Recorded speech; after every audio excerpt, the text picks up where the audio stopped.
Hello, Canada and KCOR fans around the world. My name is Bill Tyson, and I have the privilege of hosting today's presentation. The presentation is going to be on environmental toxins and the protection of public health.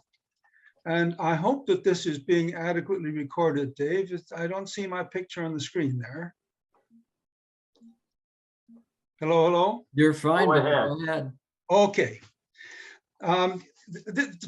Today's talk is going to be co-presented by two experts in the field. Dr. Richard van der Jagt is an associate professor of medicine at the University of Ottawa and an authority on the links between environmental toxins and disease. Among other accomplishments, he chairs the Canadian Leukemia Studies Group and has recently made a presentation on the Canadian Environmental Protection Act to the government. Dr. Meg Sears is the chair of Prevent Canada Now, a non-governmental organization dedicated to combat cancer-causing agents in the environment. She's published extensively and consults regularly with environmental health experts and government bodies. So I believe that Meg is going to be managing the slides, so it's over to you, Dr. Sears.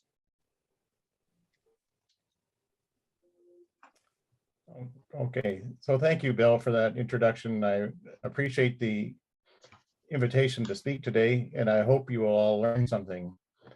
I want you to learn that Canada has several laws and policies to address public and environmental health, but how successful are they? How can we prevent environmentally linked health conditions with better information, science, and regulation of toxic exposures? The concerns really are the escalating healthcare costs, which I will demonstrate to you. There's my own perspective on environmental contributors to disease. And then I'll give you some examples of chemical contributors. There are way too many illnesses that are linked with environmental exposures that we cannot discuss that today in great detail.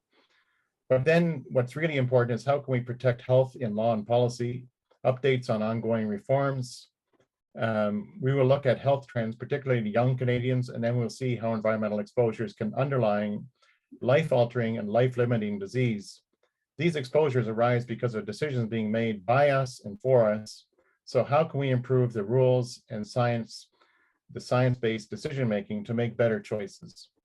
And then Meg will talk about how we can, what is going on right now with the updating and health and law policy with the Canadian Environmental Protection Act, the pesticides legislative and regulatory reform, and public health protection hypotheses.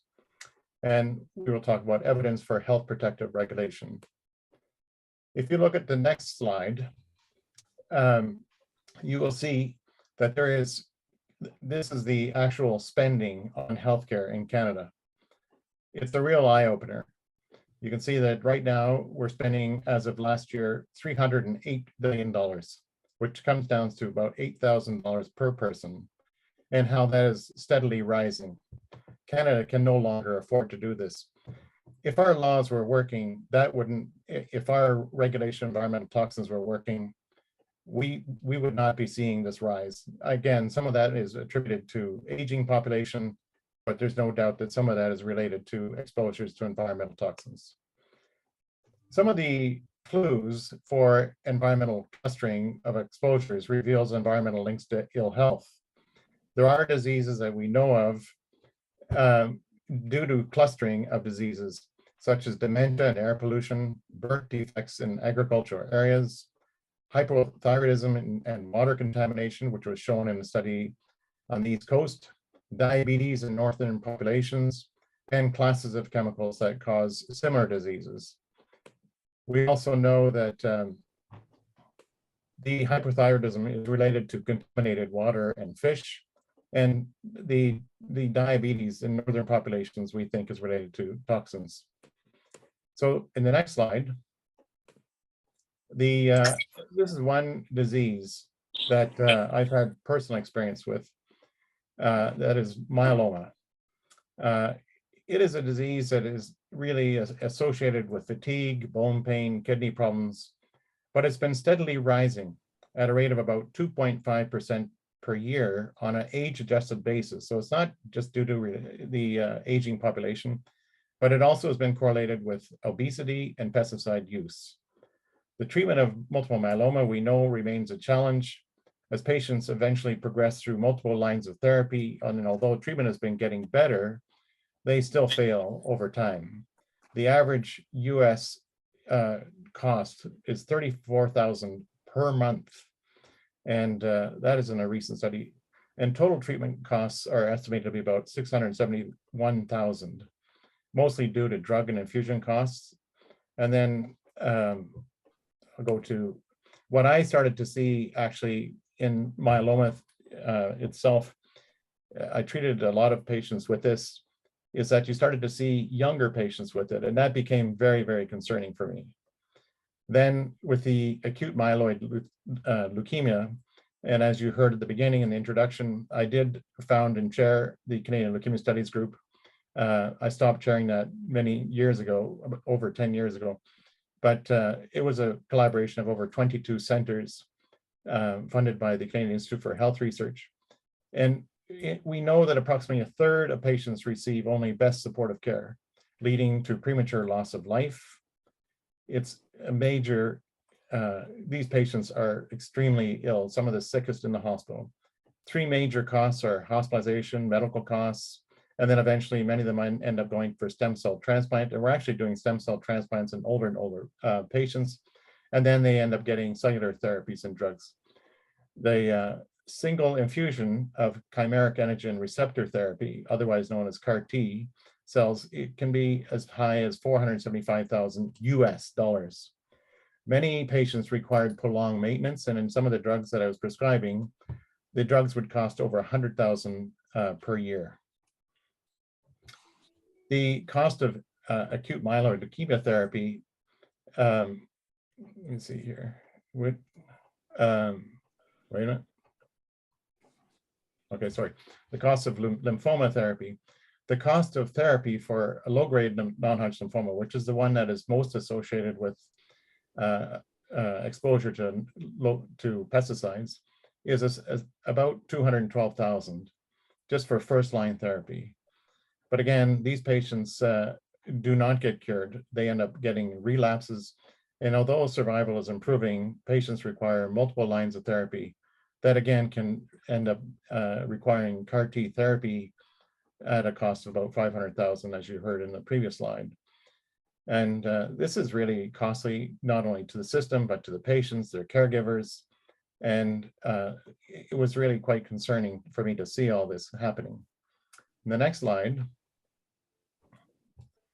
the annual percentage rate, which is age standardized, you can see for diseases that are associated with tobacco are actually decreasing. And whereas those that are associated with environmental toxins are actually increasing. So diseases that are affecting the thyroid cancers and thyroid diseases, liver, melanoma, testis, uterus, kidney, renal, esophagus, breast, and hematological, all cancers have been rising. This again, this is all data from Surveillance and Epidemiology Division of the Public Health Agency of Canada. So this is Canadian data. So having seen so many patients affected by this, I had hoped, it seemed silly, but that I would plan for oncologists to be obsolete. That would be the ideal. That would be the holy grail. Obviously not entirely possible, but having personally witnessed the increasing incidence of malignancies. When I first started out in Ottawa, there used to be 2 of us treating non-Hodgkin lymphoma for the entire city. When I left, there were over 5 of us.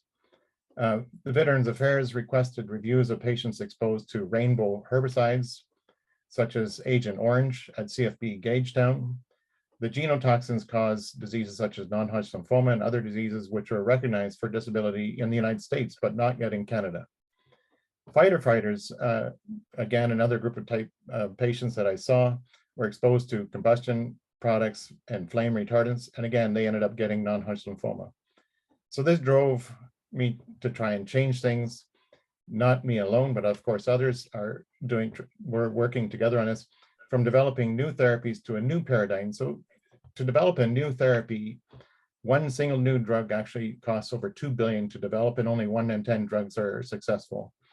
So we need to move to the paradigm of protecting public health and preventing disease rather than spending all this money treating people. If you look at the Canadian adult obesity rates, some of these environmental toxins are actually obesogens. They lead to a condition with preventable early death. So the obesogens are actually causing this rise in obesity that you see on this graph. What people have been thinking for so many years is that the rise in obesity is because people are overeating. There's no doubt but that some of this is related to endocrine disrupting chemicals. And this is highly, highly concerning because we know that obesity is actually associated with 13 different cancers, as well as things like diabetes and so forth. If you look at a pesticide example, which is glyphosate, Bayer agreed to pay over $10 billion for 95,000 claims following litigation linking glyphosate and non-Hodgkin lymphoma. Current assessments rely only on animal studies conducted decades ago that were not interpreted rigorously.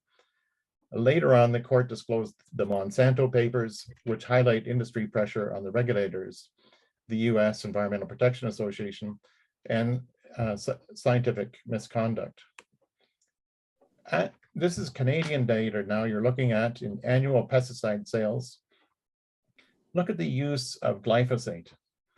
It was 25 million kilograms per year back in 2007. Another report came out in 2016, which is 49 million kilograms.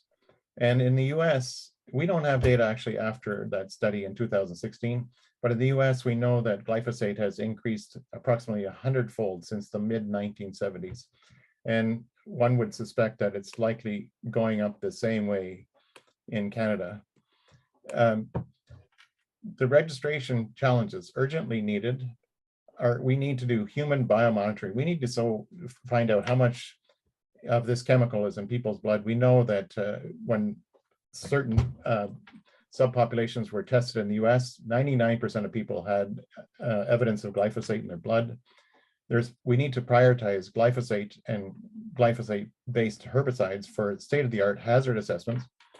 We also need proper epidemiologic studies, especially of agricultural workers, pregnant women and their children, and evaluations of all commercial GBH or glyphosate-based herbicide formulations. Mixtures that can have effects not predicted by studying glyphosate alone. Glyphosate is found in children's food samples in about 80% of them. Glyphosate-based herbicides also cause testicular damage, resulting in male reproductive toxicity, decrease in their fertility rates, and changes in the microbiome. The microbiome, as you know, is so important for proper health. Actually changes the way we metabolize drugs. Glyphosate is detected in the urine of participants in the US National Health and Nutrition Examination in 82% of people. There's no data on glyphosate in Canadians. We just don't do that. There is an ongoing Canadian Health Measure Survey, which actually looks at the ongoing health of Canadians, some of which have blood samples, but we don't really have any data on glyphosate in those people that are being tested. It's been planned that this will go to the next CHMS survey, but so far it hasn't yet occurred. Now, you've all heard, or many of you have likely heard about the fluorinated chemicals such as PFAS and PFOA. There's over 9,000 such chemicals. These are ubiquitous. They're found in the tap water, food packaging, textiles, cookware, soaps, cosmetics, firefighting foams, and it then goes into the groundwater and it's everywhere. And it has military and airport uses. The attributable cost is from a very recent study of PFAS to the US is $5.52 billion for five primary diseases. And conditions include things like high cholesterol, ulcerative colitis, kidney, breast, testicular cancer, thyroid disease, impaired immune function, which, by the way, is very important because it actually makes people more susceptible to diseases like COVID, low birth weight, childhood obesity, type 2 diabetes and gestational diabetes, endometriosis, polycystic ovarian syndrome, and infertility. To prevent disease, we need to address population-wide underlying contributors. Only 5% of healthcare dollars right now is dedicated to prevention. 95% is dedicated to treatment. We need to start tackling things like obesity, but that will not address 62% of new cases that are normal weight Canadians. Professor Lampier is a global leader in childhood and environmental health. In his videos collection called Little Things Matter, you will find one on disease prevention. The prevention paradox is in two parts. First of all, the vast majority of healthcare dollars are devoted to the expensive cures rather than relatively inexpensive prevention. Furthermore, the small amount of money that is targeted at prevention focuses on extremes such as obesity.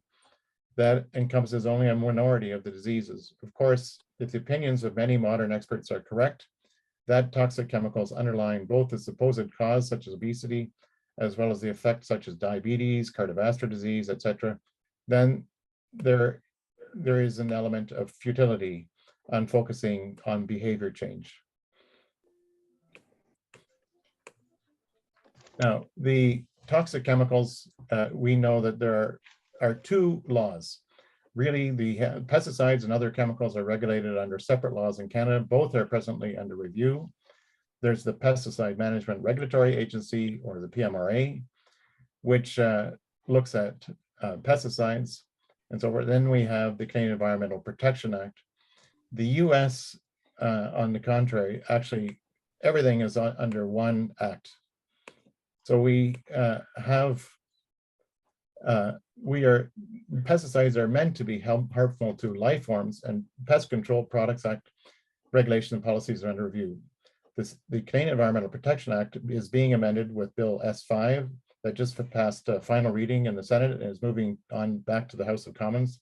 There are many overlapping issues. Meg hasn't been involved with both processes, making submissions, giving testimony, and attending stakeholder consultations. At this point, I'll pass it over to her to update you on the progress and needed improvements in these two federal laws and related policies. Thank you ever so much, Richard, for your fantastic talk. And thank you very much to KCOR for inviting us today. Yeah, we've got a big problem in Canada. We have right now, before our regulators and before the House of Commons, we have both laws that are kind of in play. The Pest Control Products Act amendments are planned and they're being consulted on now. And the Canadian Environmental Protection Act is actually moving ahead in terms of amendments as Bill S5.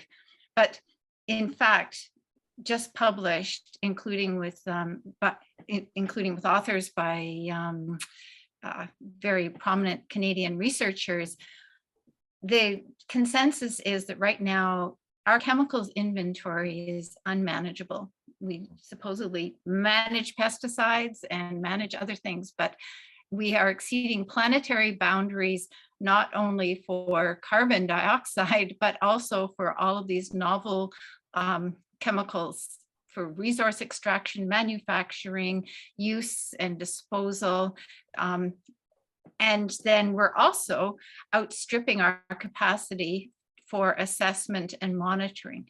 So we can't do this responsibly and have any assurance that public health can be protected. Right now, in the European Union, they aim to reduce the number of substances in commerce. They plan to have the amounts and the numbers of pesticides by the end of the century. Meanwhile, in Canada, there's no sign at all of any such ambition. And right now, we're still registering toxic chemicals that are simply not assessed to the point where we know beyond a shadow of a doubt that they are going to be harmful. So we're playing catch up continuously. Now, in the Canadian Environmental Protection Act amendments, we have now included a right to a healthy environment. And this is introduced into the preamble, which unfortunately has no legislative weight. It's wishful type of thing. It's aspirational. And again, we're not really seeing that the rubber is hitting the road with this. For instance, endocrine disruption has been listed since 2007 under the Canadian Environmental Protection Act for study. And yet in the amendments, it's still not listed as a toxic trait. It's only considered in terms of reproductive and developmental effects. So the obesity and so on is still not being considered. And we know that there are many other receptors that are in play when people develop chemical sensitivities and other illnesses. And these are not even mentioned or within any kind of scope of considerations. So we've also have a huge problem in that the peer-reviewed literature is still not incorporated in our assessments. With Prevent Cancer Now, I have reviewed many proposals put out under CEPA and under the PCPA, Pest Control Products Act, and to every single time we review a proposal, one of our major complaints is that you have not paid attention to these 5, 10, 15, 20 peer-reviewed studies which have come out over the last 20 years.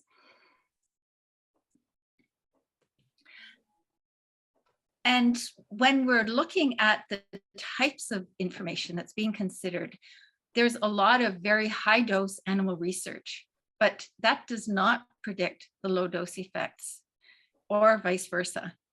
These hormonally active endocrine disrupting chemicals actually have different effects at different concentrations, and yet they're ubiquitous in our personal care products, our cleaners, the foods, in our household goods, in our clothing, in the household dust and pesticides in our foods, in our what we wrap our foods in.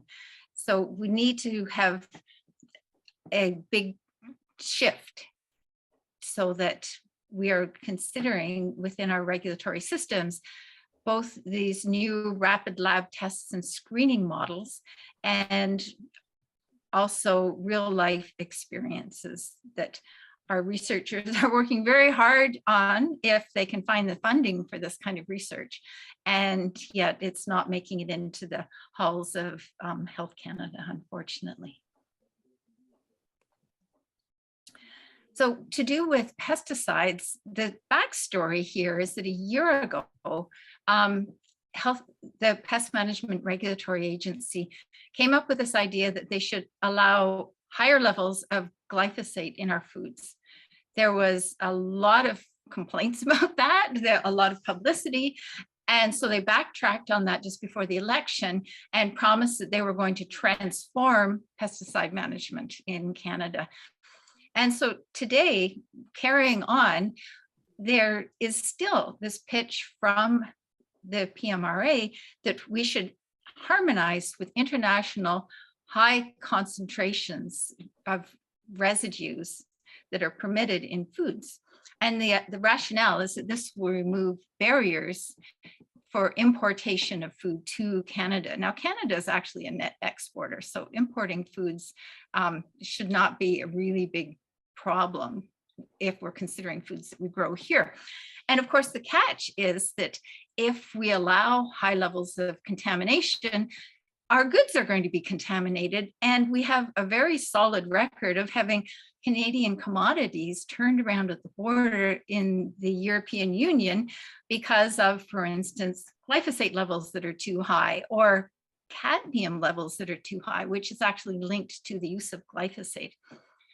And the second problem that we have that we're facing right now is that there are, so with gene editing abilities, we can now produce seeds that are genetically modified much more easily than we could before. And so the proposal is that these novel seeds that are gene edited should still be allowed on into the market, but without any notice, without any assessment, as long as the genes are not too far from the types of plants that they are. But this actually threatens the organic sector because these gene edited commodities are forbidden in organic agriculture. They will be hidden with no notice and unknown long-term effects, and they're very difficult to test for. But for sure, our commodities will be turned around at borders if we have unannounced organic food that contains gene edited commodities. So again, this is pushing us to lose our capability for the safest foods in our to be produced in Canada.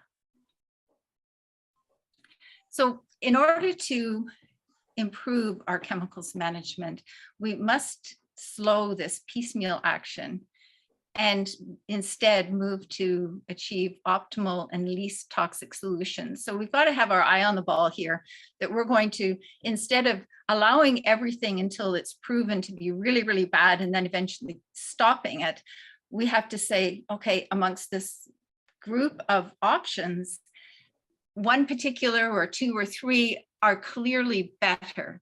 So in Europe, one thing that they're doing is they're assessing the need. They're calling it essentiality. So if we have good, safe options, then we don't need to be authorizing, in their terminology, new pesticides, for instance.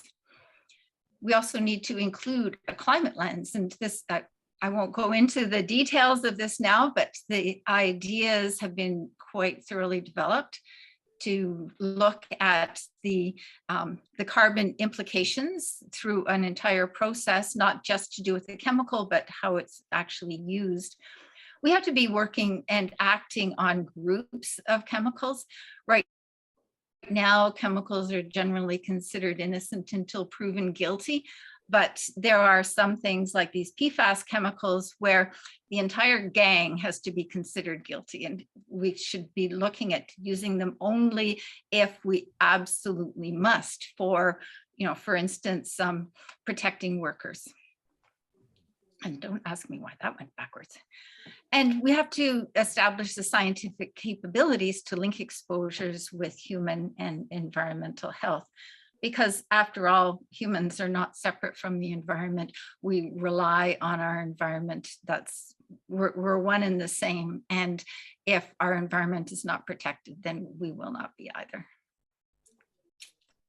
I just want to remind you, in a previous presentation with KCOR, I did mention that under SEPA, we're also looking at having investigation of radiofrequency radiation. It's a novel exposure. It's now increased a quintillion times. That's a 1 with 18 zeros after it as of 2018. So this is an enormous increase. There's very strong evidence of environmental effects, particularly birds that get lost. Insects are damaged at frequencies that are being used for modern technologies. And this radiation can magnify the chemical toxicities. We've seen that in children with effects of lead. We've seen that in also in lots of animal studies. And right now, the standards are only to prevent excessive tissue heating and only apply to humans.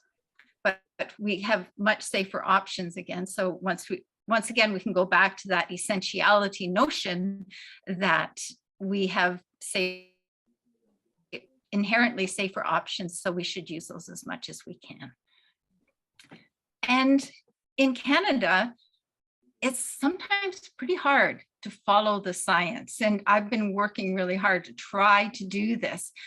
We do have numbers in various places, but we're not using systematic reviews in environmental health. I've worked on some of the methodology for that, but it's not being taken up by the Environment Canada or Health Canada. For instance, when Canada's Lyme disease framework was announced, it was missing every single publication from Canada's foremost tick and Borrelia researcher. So there are big pieces of information that are just not being accessed by our federal government, unfortunately. There is data such as water contamination that was missing from pesticide assessments, and substances that are in commerce are not screened in precautionary manners. And in fact, the way it works is that chemicals are allowed in commerce until we have strong proof of harm. And the data is not fairer. That's findable, accessible, interoperable, so you can use the data for various projects, reusable, ethical, and revisable. And with our group, we have looked at very bad sources of data, and we can do a whole lot better.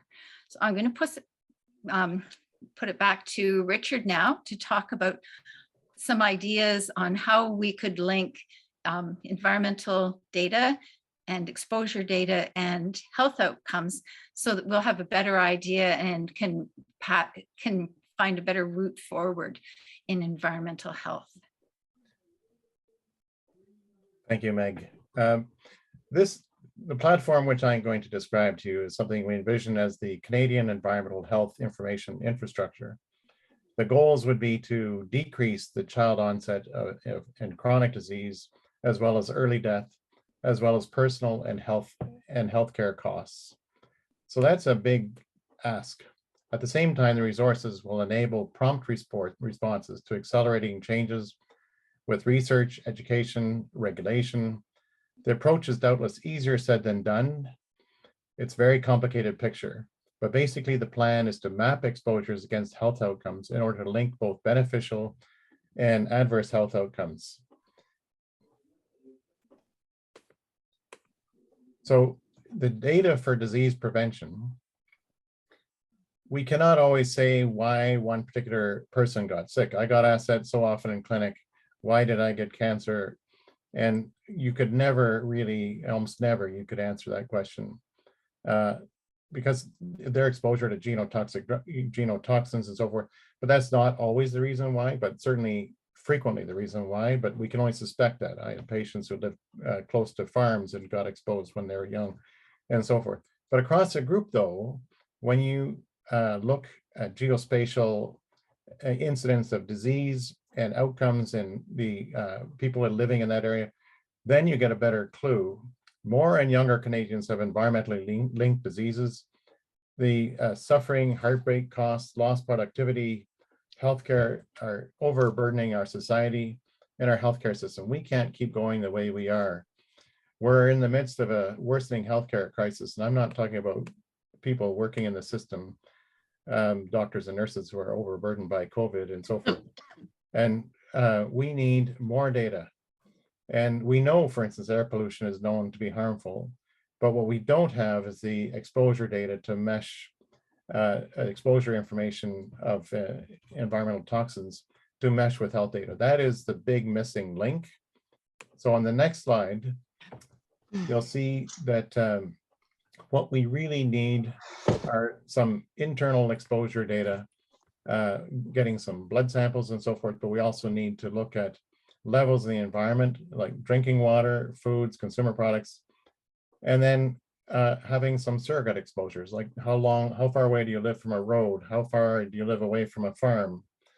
And then the self-reporting. And the self-reporting is actually something we've looked at, and have actually approached a group that actually has over 1,200 practices, 1,300 practices across Canada. And they have said that they would be willing to do environmental histories and so forth. And then to try and link that with the incidence of certain diseases, we need to look by occupation, habits, diet, and so on.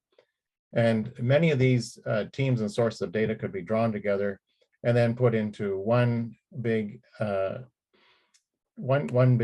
resource, such as the High Performance Computing Center down in Kingston. And then that allows you to mine the data. Some possible next steps would be to formulate a stepwise costed plan with milestones and targets, together map out and confirm the potential of, we have many collaborators from across Canada who've already expressed written support for this plan from across Canada. We have some initial resources. We've talked to different provincial health records where you can actually look at things like the Manitoba Health Registry, the Ontario Health Registry, and then look at where these diseases are occurring, what's happening, and then try and develop a proof of principle project, reconstruct some early century data resources, looking at the perfluorinated chemicals, which we referred to earlier, in impacted areas, e.g. west of Ottawa, or workers who are, such as firefighters, looking at antiseptic chemicals, and then of course, groundwater quality, which is very, very important to know. We need to fill the exposure gaps in studies with this environmental and biomarker data, including federal open data, a clinical tool to research on personal exposures, which has already been worked on in Toronto over some years with some success. They've actually done health histories on people and environmental health histories, and then dump all that data into an electronic platform to house the environmental exposure data that can be linked with health outcomes. The environmental exposures, both beneficial and adverse, will grow and be updated, and hopefully we can then use that to inform policy making. And then also get the personal exposure data from surveys, aggregated data, and then export the exposure data to the secure system from the Ontario system for collecting public health data, and also for individual level analyses, which is the Simpson network, which I referred to, which has 1,300 different networks, 1,300 different practices across Canada. And they have already offered that they would do the clinical history taking. Then how much evidence is enough? That's the big question. So we are exposed regularly to large numbers of chemicals that our ancestors never experienced. Some of these are not immediately obviously harmful, but in fact can affect fundamental biologic processes at low levels of exposure. This is a complex, time-consuming, and expensive science to draw lines of evidence between exposure and health outcomes. Meanwhile, as you saw, Canadians are getting sicker. We have to do something about this. Unfortunately, the status quo that generation of people are exposed and harmed before a carcinogen, teratogen, or endocrine disruptor is actually recognized and taken off the market. It takes a long time, and otherwise it may not even be recognized at all, given our lack of data right now. This is neither ethical nor humane. So we have to collect that data, set up the infrastructure, and start working on this. So far, that hasn't yet happened, but that's where we're hoping to go. Thank you.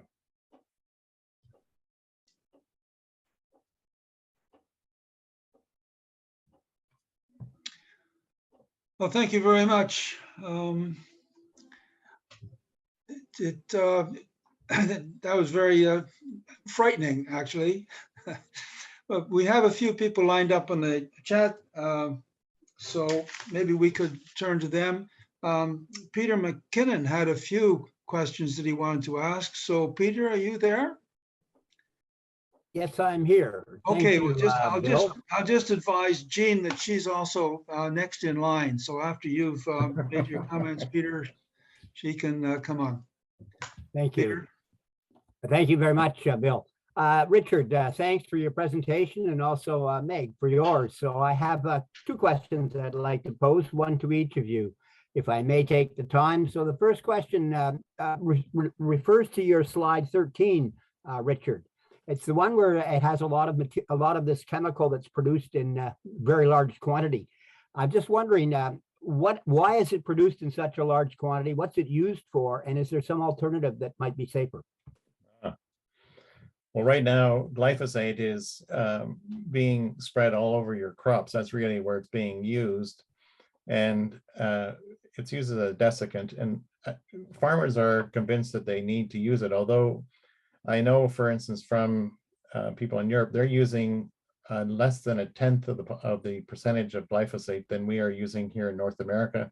This is what Meg was talking about in terms of trying to drive our targets down to what is being used in Europe and where they're going to. They're actually trying to eventually hoping to get less. So that's where that data comes from, and it's absolutely massive. And it's very worrisome because of its effect on health. Thank you.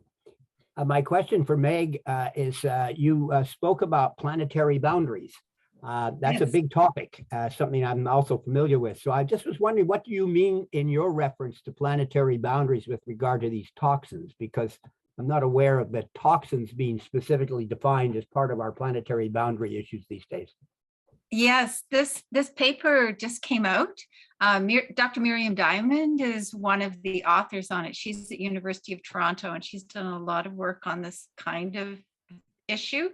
And the paper is focusing, first of all, on the fact that there are so many chemicals, and we're in North America, we are still rapidly increasing our use of chemicals and the diversity of them.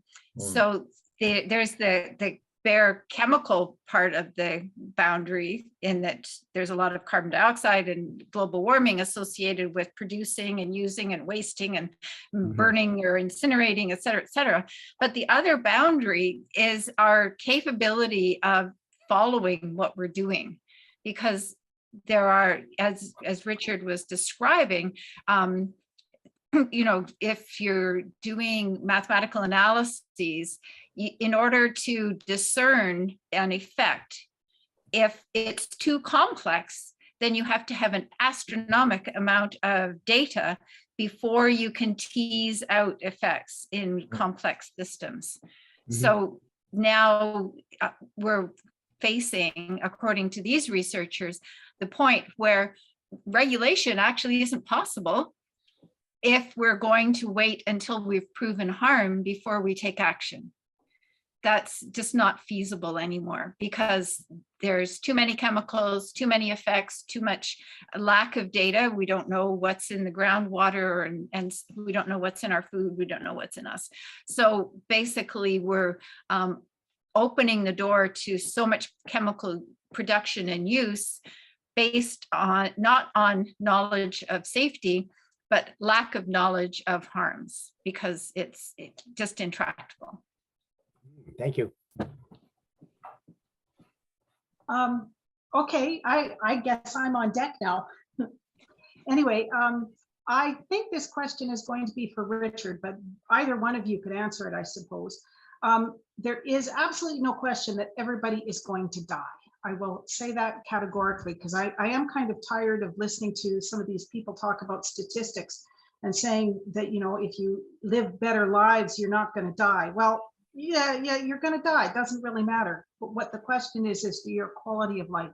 And I don't know whether I'm misinterpreting what you had said, but it seems that, if you save people from lung cancer or heart disease or some of these other things that tend to come in relatively early in life, 40s, 50s, 60s, but then they later on develop these more expensive diseases. I don't know how we can actually justify that, or not justify, but how do you treat? Is it likely that people are going to get these more expensive diseases if you've already treated them with some pretty toxic chemicals for some other diseases earlier on? Well, the answer to that question is that, for instance, inflammatory bowel disease has dramatically increased in children over the years, and those children actually end up getting, many of them end up getting bowel cancer. And we're not just talking about diseases of the elderly. That's the scary part. And when again in clinic, I would see young people coming out with myeloma and leukemia for that matter. And so the whole idea, it's just kind of, if you think of smoking as a paradigm, well, yeah, we're all going to die, but if we stop smoking, at least your chance of getting lung cancer is less and you're going to live longer.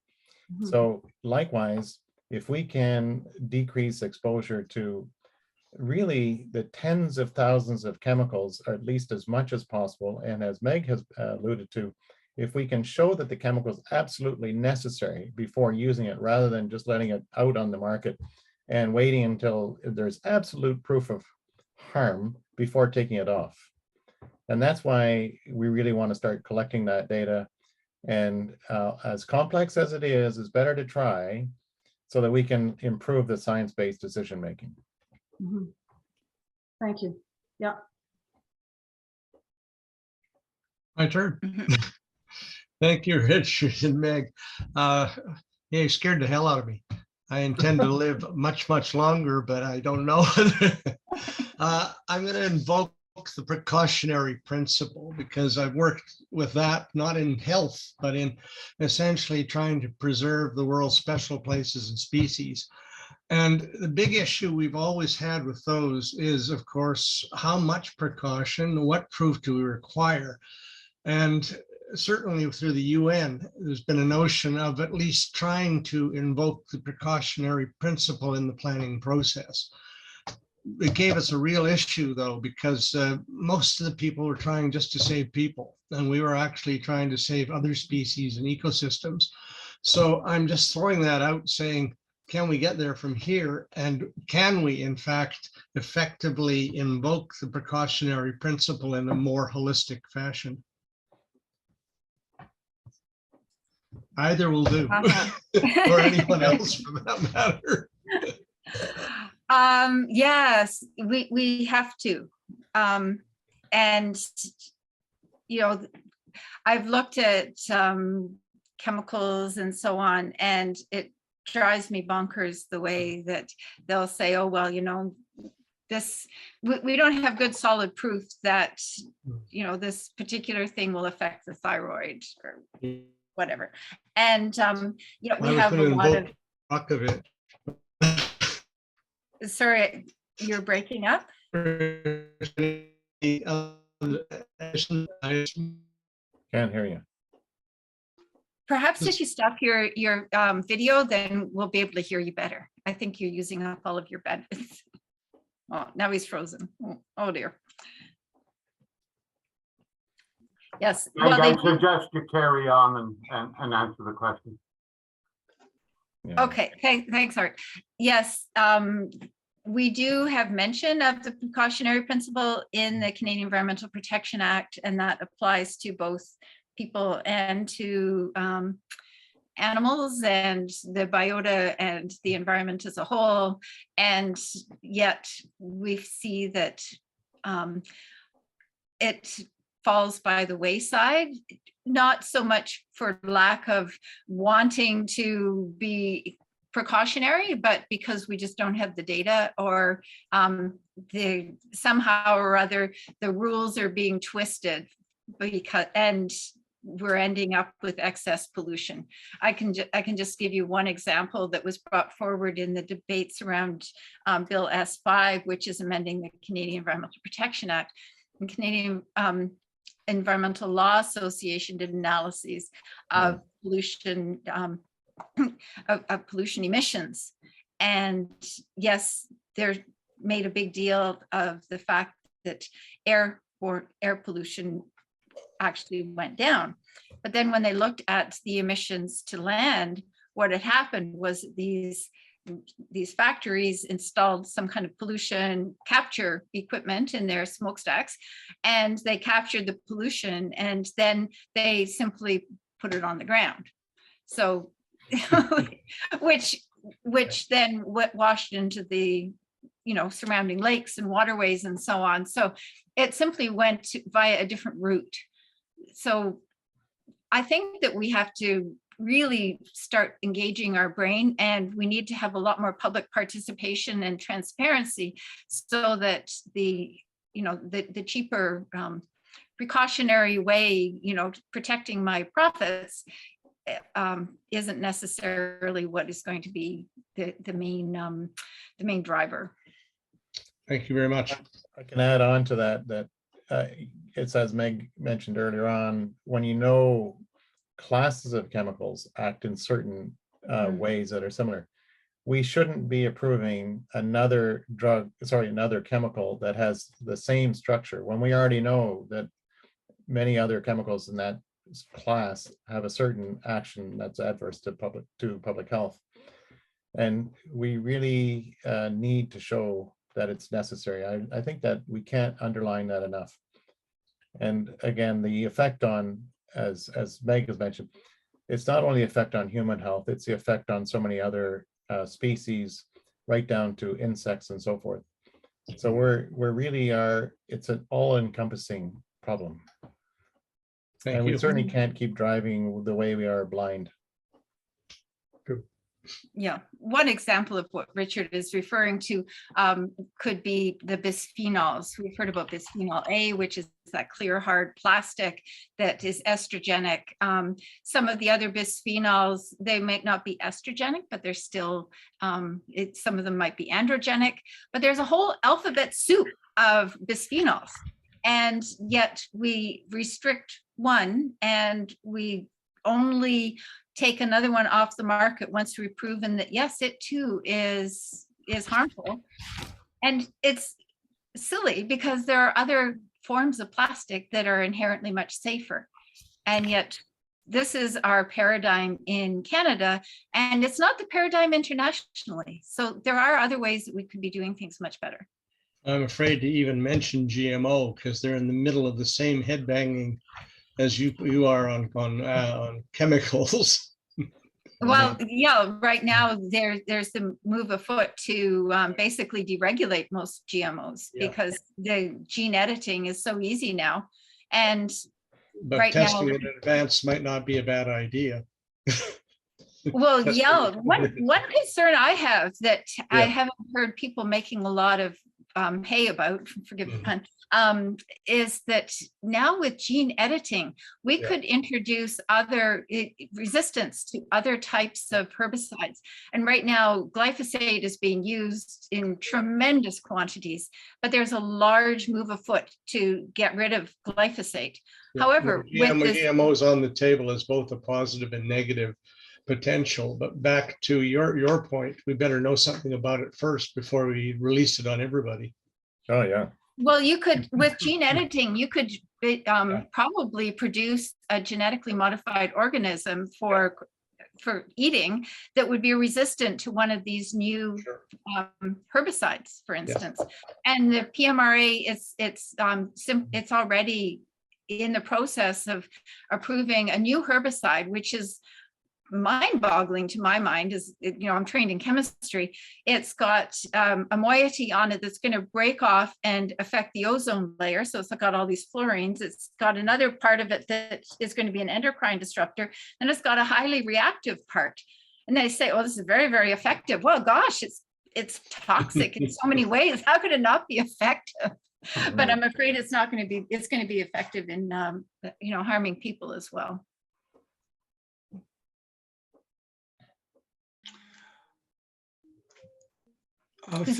Phil Riley had a question that I believe you answered on the chat, but do you want to say anything more about that, the Dwyer Hill Road business?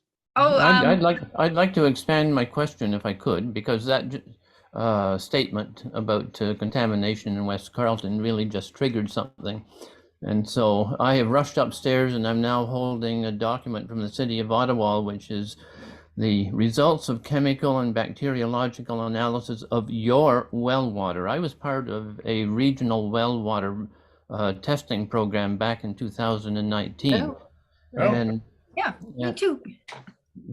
Yeah, and in the paper that I'm holding, it says the attached table shows results for 85 parameters as well as information on, and then it lists Ontario drinking water standards, the most typical value for all well waters in the study area, and a percentile ranking of your well water compared with well waters in the study.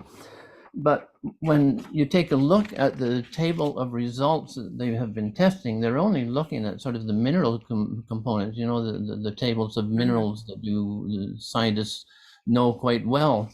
And then it comes back to, it says, please note that the City of Ottawa is not responsible for the quality of drinking water from private non-municipal services. You may want to arrange to have a personal test done of your water if you're interested in other than those things, so that in those 85 different items that they tested, there's nothing of the nature of a herbicide or a chemical that is other than lead, cadmium, iron, sodium. So you really don't have any idea of what the quality of our water is. And the City of Ottawa says, not our problem, you deal with it. Any comment? I have a comment on that. I actually, realizing that that was an issue, I just went ahead and bought a very high quality water filter, which automatically every 6 months they send me. It's a double filter, and much better that than buying bottled water. You don't have to contaminate the environment with lots of plastic, and actually the water is cleaner. And it removes not only pesticides and all the other toxins that we've been removing, but we've been talking about, but also drugs. So because drugs get into the water, and so it removes all that. And I'm much more assured that my water is certainly a hell of a lot cleaner now than it was when it came in. What's the brand name of the filters? Well, I'll have to send it to you. I can't remember off the top of my head, but I can send it. I can, send out an email to the. But I did some research on this, and I can tell you that the one I bought it's extremely high quality. I'm not trying to. I don't get kickbacks from the company, so I can.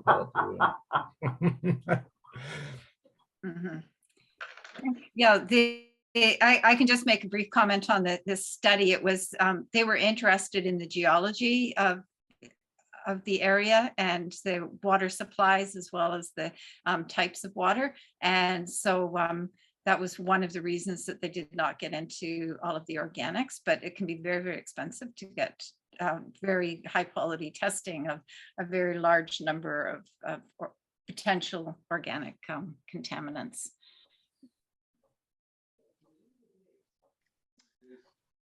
Well, thank you. Peter has made another comment that raises the general question about regulation and regulators and how much teeth they actually have. Do you want to phrase that question, Peter? Well, you've done that, Bill, but I'll just read what I posted. So it's to both of you as the speakers. Do you feel our regulator has sufficient expertise, and what new teeth, so I'm assuming they need new teeth, do they need for enforcement?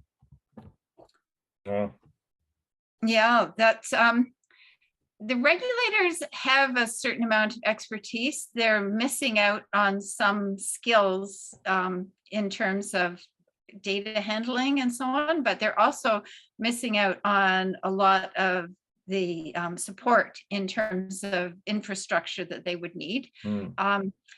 However, what we've found with Prevent Cancer Now and litigation that we're involved with is that there is actually a lot of interplay between the regulators and the regulatees. And for instance, when we look at the amount of pesticides that are allowed in commodities, those are set by Health Canada, but there is actually an international group that is, and CropLife, which is the kind of umbrella group for the pesticide companies, has a very prominent role in this. So there is a lot of time spent, if you examine the lobby registries and so on, with the regulatees. And there's some pretty fine people there, but what we've also found through through our litigation is that when you get the complete records, that things can change sort of higher up in in the administration. So the scientists will say one thing and it gets kind of morphed by the time it actually gets out. But that's, we haven't examined that very assiduously, except for in a very small number of cases which are contentious, and that's why we're litigating.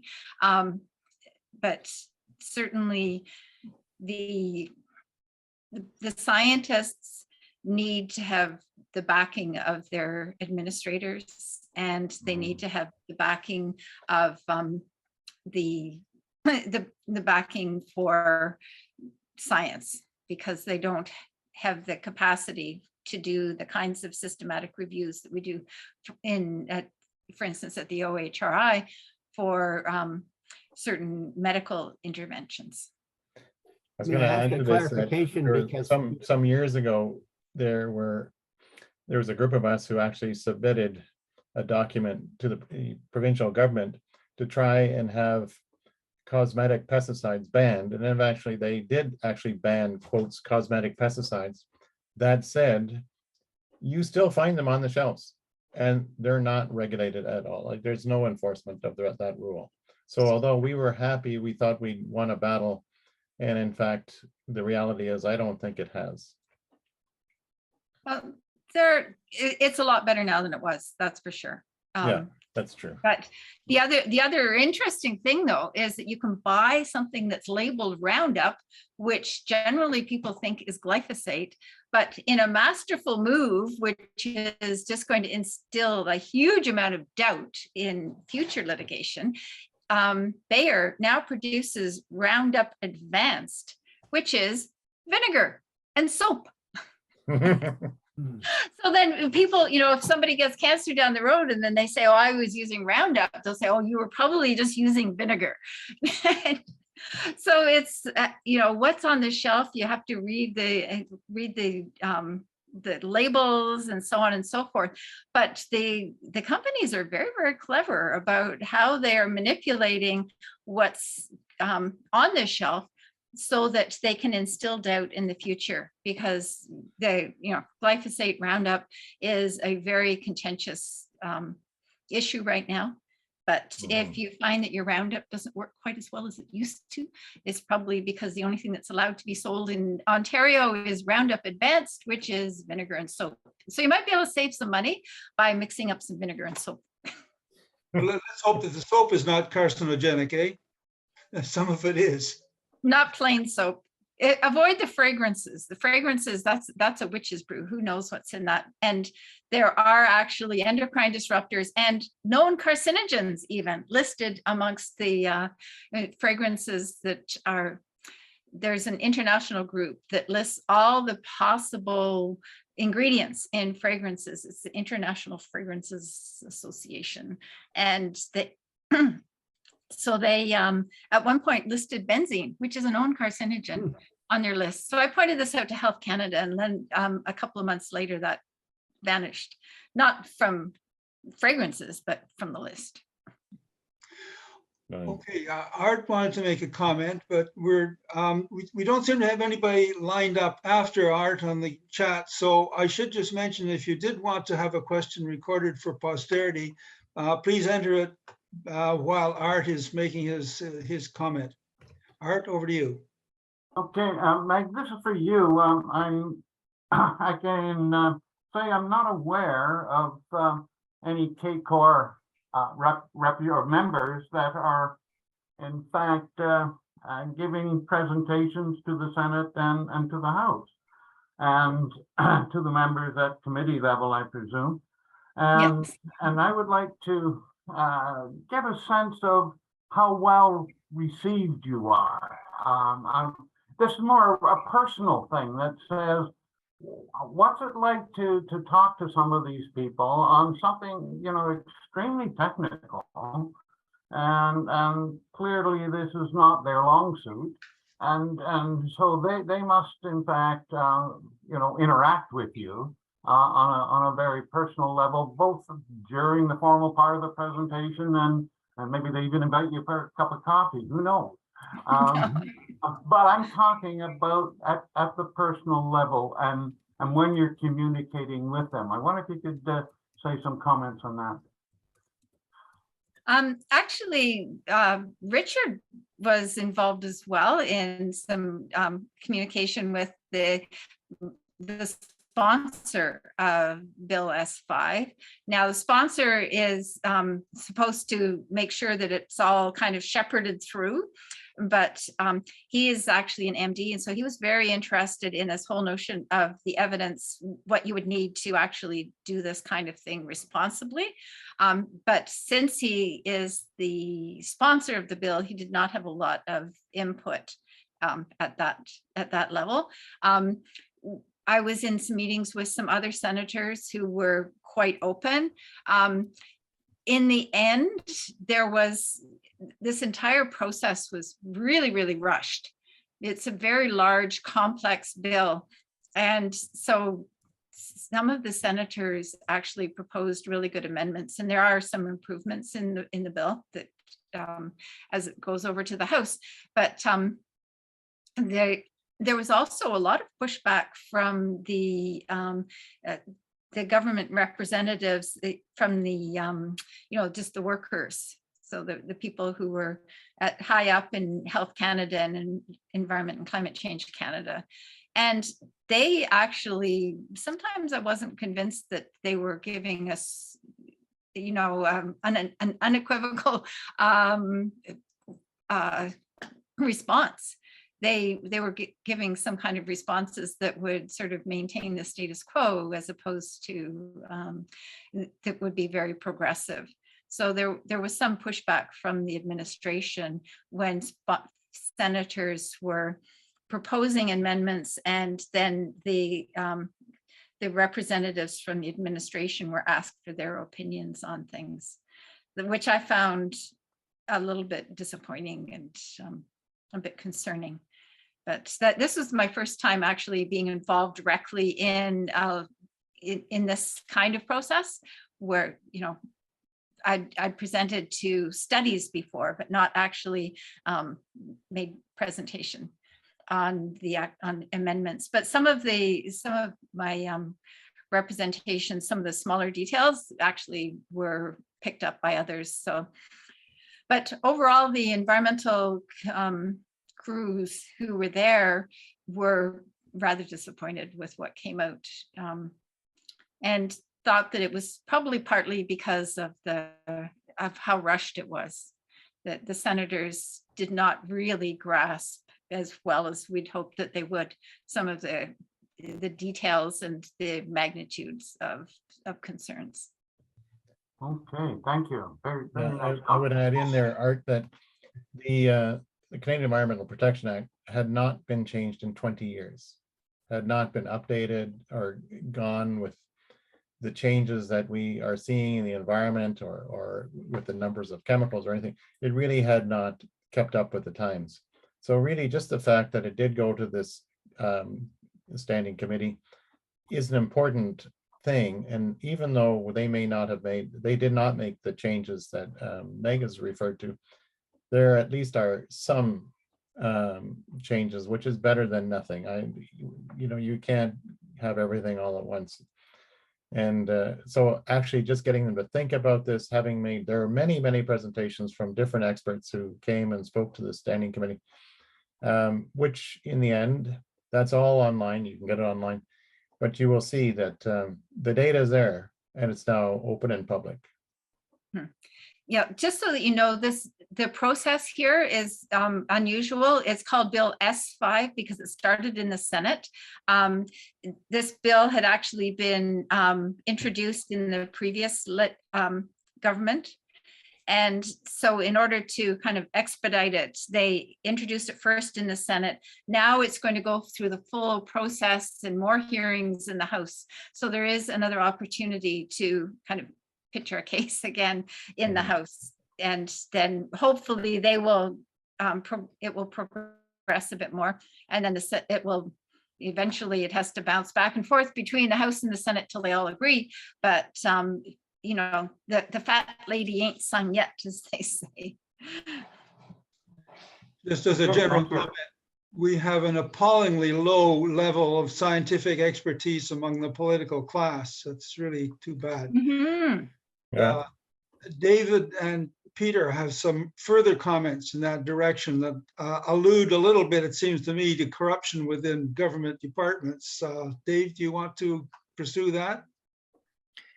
Yes, thank you. It's not often called corruption, but you're very likely familiar with the term regulatory capture. And in light of your comments over the last couple of minutes, Meg's first, and Richard, if you have an observation afterwards, to what extent do you think that regulatory capture by industry is present within the federal regulatory agencies? It's hard for me to quantify that because I'm not on the inside, but it certainly has been well known for decades. If you look at the lobbying registry, you know that there are a lot of conversations, and certainly the records that we've had revealed with court cases has indicated that things change as they go to the upper committees. So the scientists may say this pesticide is really toxic, we should not be using it anymore. And then it goes up to the upper committees and they say, oh, well, maybe we can use it for just these things. They kind of keep things on the market rather than banning them. That's just one example. But it's a concern. It's absolutely a concern. And I really hope that through this transformation process that it's going to be improved. But I sat through many hours of meetings where there was a few people like me who were there for public health, and most of the people there were representing pesticide companies. And clearly they have a very strong, consistent message. They're very well trained in this communications where you just keep saying the same thing and get your way eventually. So if we look now at the PMRA, they've just established a science committee, and we've been talking literally for decades about endocrine disruption and how that has to be identified as an adverse outcome. And they posed to the science committee criteria for a substance to be considered quite safe. And they are still not mentioning that endocrine word. They're still just restricting it to reproductive toxicity, neurotoxicity. And so it's really showing me, not so much what they say, but what they do, is that we seem to be kind of stuck in a rut. It seems to me that it's a little bit like the agencies have decided that it's their job to protect the industry, not to protect public health. Yeah, and then, I can't speak for them, but they also have this kind of pragmatic thing going on saying, oh, well, we have to, support agriculture. And at one point, pesticides were managed under agriculture. Mm-hmm. And then it was switched over to health, hoping that somehow that would be broken a bit, but it's not. And so we're kind of still in the same situation. I don't know how we can have, the honest broker who is speaking for public health in the room and having a real voice, but it would certainly be very advantageous. But it's a political process, and so we need the court of public opinion as well as what happens behind closed doors. And that's what we had a year ago with this notion that we should increase the amount of glyphosate in commonly beans and peas and lentils. And at that point, the politicians heard loud and long from many thousands of Canadians that they did not want more glyphosate in their foods. And that's how we ended up with this transformation process. But you can't give up. you have to, this is something that Canadians have to speak up for as well. And it's really sad that we can't sit back and assume that Health Canada is going to look after us because, it's a squeaky wheel to a certain extent. That was actually one of the goals of the the Canadian Environmental Health Information Infrastructure, is to help not only informing regulatory authorities, but also to help inform Canadians so that they're aware of some of the worst toxins and perhaps how they can avoid these things. It's very important that the public is more educated as to where the risks lie and what we ought to be doing in order to avoid those risks. Thank you. I could just add, I see Peter asked something about industry lobbying. One thing we were concerned about is the use of glyphosate in forestry. They've not done it this century in Quebec, and Quebec forestry seems to be just fine. But we use a lot of it in Ontario, and there was a hearing about it in the Parliament in New Brunswick about this. And Irving runs a lot of forestry and seems to be pretty keen on use of glyphosate. So one of the people who was supposed to speak to this committee that was doing the study on use of glyphosate in the forestry was the head of the PMRA, Peter Brander. And just before Peter Brander was scheduled to speak to the committee, he had, according to the lobby registry, a nice period of time with CropLife and Irving. So I think that answers your question, Peter. You okay with that? Only partially, because it was the last part of my question. I was really keen on your reaction to my question. You mentioned, and I'll just summarize it, but in your words, you mentioned in respect, I think it was Health Canada, that the scientists get some things changed as it goes up the management level. And so my question is, in your view, is that like a reinterpretation of data? Is it changing the data? Is it ignoring data? Or is it industry lobbying? Or, and I might also add, of course, that scientists are only seeing part of the big problem. I mean, often decision-making is multidimensional. So is it just that the problem is it's a bigger problem than scientists see? So those are my sort of elementary questions around what you said. Thank you. yeah, it depends upon who you ask, which part of the elephant they're feeling, but whether it's the trunk or the whatever, but probably all of the above. There's a lack of data, huge lack of data. And so what you hang your hat on in terms of decision making is going to be skimpy because we don't have the data. And so are we going to make our decisions that things are safe until proven guilty? Or are we going to assume that chemicals have to be looked at askance, and we want some we want a higher standard of reason to assume that they're safe? It's working in this kind of mushy in-between space scientifically. And that's a value judgment.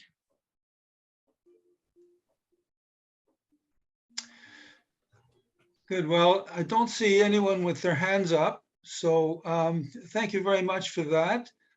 Usually at this point, Jean Doherty comes on and thanks the speakers. So I'll call on Jean now.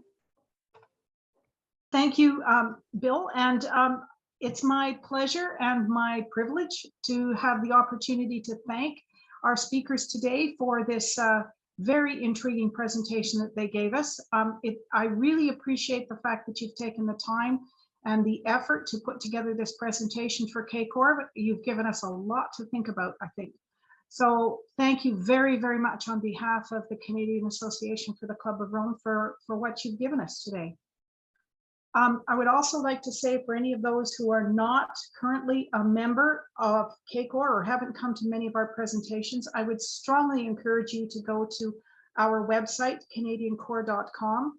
From there, you can find a lot of information about this presentation and other presentations that we've had in previous to this. You can look at the Stay Informed section and sign up for that. And from there, you will get all of the information, new and improved information weekly that comes on. Again, it will show you the link to this particular talk and the previous ones. Also, if you're interested in becoming a member of KCOR, you can find that information on our website as well. So with that, I would like to say thank you to everyone for coming out today. And I hope you all have a chance to enjoy the summer. Thank you. And thank you very much. We Yes, really thank you again appreciate all for of your inviting us to speak. tremendous work and are honored to be here. Yes, thank you again for inviting us to speak. It is an honor for sure. Thank you.